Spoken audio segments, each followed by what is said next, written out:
हकीकत तो ये है कि हम इस बात को सोचे, आया बलोचिस्तान में ये हालात पैदा कैसे हुए, किन वजूहात की वजह से हुए। 70 की दहाई में कहा जाता था कि पढ़े लिखे बलोच नहीं है, इनको समझ नहीं आता। आज हमारी वो कौन सी गलतियां हैं, हमारी आज वो कौन सी मजबूरियां हैं कि आज एक पीएचडी और एक डॉक्टर जो है ना अपना कलम छोड़ के बंदूक उठाने पे मजबूर हो गए। लोग बैठे हुए थे, अक्सरियत। शुरू में तो हमने ये देखा कि वो सिर्फ और सिर्फ एक दूसरे के बारे में ही बात कर रहे हैं, बलोचिस्तान को जैसे भूल गए। बलोचिस्तान में ये वाकयात आज के नहीं है। बलोचिस्तान में अगर इन वाकयात को देखा जाए तो ये 70 के दहाई के हैं। उस वक्त के हालात और थे, उस वक्त की मजबूरियां होती, लेकिन बलोच उस वक्त भी पसमानदा था, बलोच आज भी पसमानदा है। बलोचिस्तान के हालात के बारे में आज से महीना पहले मेरे कायद हजरत मौलाना फजल रहमान साहब ने इस फ्लोर पे आके बात करने की कोशिश की, लेकिन उसे मुख्तलिफ तरीके से कहा गया कि नहीं, हालात ऐसे नहीं है। हकीकत तो ये है कि हम इस बात को सोचे, आया बलोचिस्तान में ये हालात पैदा कैसे हुए, किन वजूहात की वजह से हुए। 70 की दहाई में कहा जाता था कि पढ़े लिखे बलोच नहीं है, इनको समझ नहीं आता। आज हमारी वो कौन सी गलतियां हैं, हमारी आज वो कौन सी मजबूरियां हैं कि आज एक पीएचडी और एक डॉक्टर जो है ना अपना कलम छोड़ के बंदूक उठाने पे मजबूर हो गए। हकीकत तो ये है कि शायद मैं कह सकता हूं कि बलोचिस्तान के हवाम को ये पता चल गया कि इन असेंबलियों में कि बलोचिस्तान की आवाज को सुनने को कोई नहीं है, क्योंकि ये कहां का असूल है, ये कहां की बात है कि 60 से 70 साल के उम्र के लोग भी यहाँ आके शर्म और हया वाली बातें करते हैं। सही कहते होंगे, ये शायद इस्लामाबाद की तरबियत है, ये शायद इस्लामाबाद का लैंग्वेज है, लेकिन बाखुदा मेरा बलोचिस्तान ऐसा नहीं है। बलोचिस्तान में लोग, बलोचिस्तान के बलोच, बलोचिस्तान के पश्तून, बाजार बलोचिस्तान के हजारा, बलोचिस्तान का सेटलर पंजाबी रवायात वाला है। बलोचिस्तान के हर मसले पे बलोचिस्तान के लोग आपस में बैठ के यूनिटी के साथ हमेशा उन्होंने दुश्मनों की मुकाबला की है। आज बलोचिस्तान जल रहा है। आज बलोचिस्तान में छोटे छोटे वाकयात के बाद ये बड़ा एक वाकया आया है।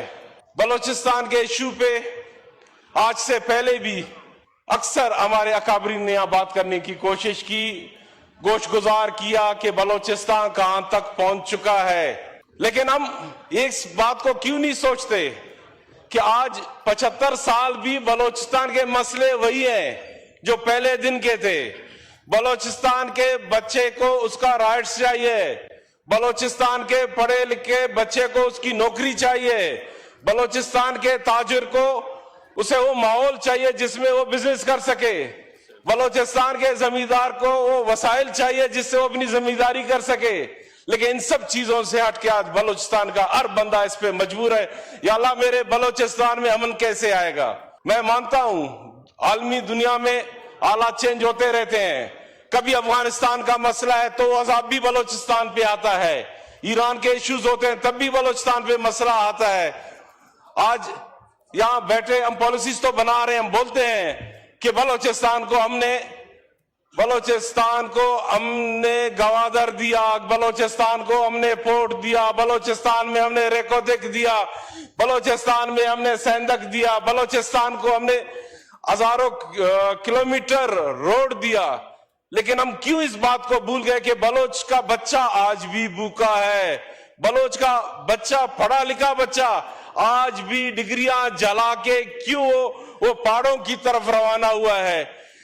बलोचिस्तान का वो बच्चा जिसको हम समझते हैं कि आज अगर आप देखें मिडिल ईस्ट में हर फोरम पे बलोच का बच्चा वहां जाके उन पोजीशंस पे अपना काम कर सकता है, लेकिन बलोचिस्तान का बच्चा क्यों इस पाकिस्तान में और इस्लामाबाद के इन पॉलिसियों की वजह से क्यों पीछे रह गया है।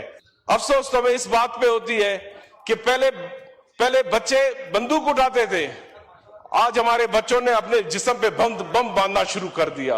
जब बम बांधने की बात आती है तो जिस बंदे ने अपनी जान हथेली पे रखा हुआ है वो कुछ भी कर सकता है, वो कहीं भी कुछ कर सकता है। खुदारा आज भी हम कहते हैं देर नहीं हुआ है। आज भी हालात ऐसे हैं कि असेंबली के अंदर और असेंबली से बाहर जितने भी लोग हैं, जितने भी सियासी लोग हैं, जितने भी मजहबी लोग हैं, जितने भी कबायली लोग हैं, इन सब का एक मुश्तरका एक ऐसे फोरम पे इन सबको इकट्ठा किया जाए कि जिस पे बलोचिस्तान वन एजेंडा, बलोचिस्तान पे बात हो और बलोचिस्तान का मसले का हल निकले। बलोचिस्तान में कमी है तो एतमाद की कमी है। बलोचिस्तान वालों को यकीन नहीं होता कि हमारे लिए कुछ, जब हम यहाँ से किसी पॉलिसी पे हम बात करते हैं और उन तक पहुंचाते हैं, लेकिन उनको वो इतने बेभरोसा हो गए, वो कहते हैं कि शायद ये इम्प्लीमेंट नहीं हो सकता, ये सिर्फ और सिर्फ जुबानी जमा खर्च है और असेंबलियों के अंदर बातें हैं। खुदारा हालात पे हम जाएं तो ओकाड़ा में भी वही हुआ। पाकिस्तान के हर कोने में दहशतगर्दी हुई है। पाकिस्तान के हर कोने में हमारे उलमाए कराम के ऊपर हमला हुआ है। हमारे काफी दोस्त शहीद हुए हैं। खुजदार में हमारा एक बड़ा प्यारा साथी वडेरा सरवर मुसियानी को दिन दहाड़े शहीद किया गया। ऐसे ही कोयटा शहर में शहीद हुए, कई बम धमाके हुए हमारे साथियों के ऊपर। इन सब छोटे छोटे वाकयात को देखे तो आप कह सकते हैं कि ये जो बड़ा वाकया हुआ किस तरह हुआ। तो लिहाजा मेरी इस हैवान से दरखास्त है, खुदारा बलोचिस्तान पे सियासत ना करे, बलोचिस्तान की हालत पे सियासत ना करे, बलोचिस्तान के मामलात पे दिल खोल के, दिल साफ करके इस रमजान के महीने में, इस बाबरकत महीने में अल्लाह को राजी करते हुए बलोचिस्तान की हक की और हकीकी जो फैसला है, जो करना है वो करे। दुनिया में ऑपरेशन से मामला हल होते हैं, लेकिन क्या जो आज उन लोगों को आम पब्लिक का सपोर्ट है, उस सपोर्ट को हम कैसे वापस ले सकते हैं? उस सपोर्ट को उनके बीच में हम कैसे एतमाद डाल सकते हैं? उस पे काम करने की जरूरत है। स्पीकर साहब, आपका बहुत शुक्रिया। आपने कल भी हमारे ऐवान में मौजूद साथियों को टाइम दिया, बलोचिस्तान का आज भी दिया।